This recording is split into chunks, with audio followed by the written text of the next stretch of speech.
So సువార్త వలన సృష్టికర్త అయిన దేవుణ్ణి ఆ యొక్క వెలుగులోకి తీసుకొస్తున్నాడు, తెలియజేస్తున్నాడు. సువార్త అంటే ఏంటి?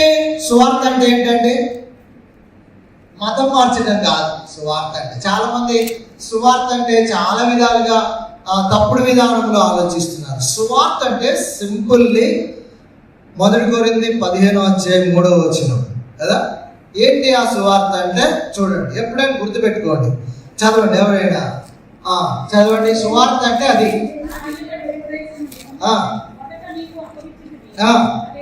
అదేనగా లేఖనముల ప్రకారము క్రీస్తు మన పాపముల నిమిత్తం మృతి పొందాడు, సమాధి చేయబడ్డాడు.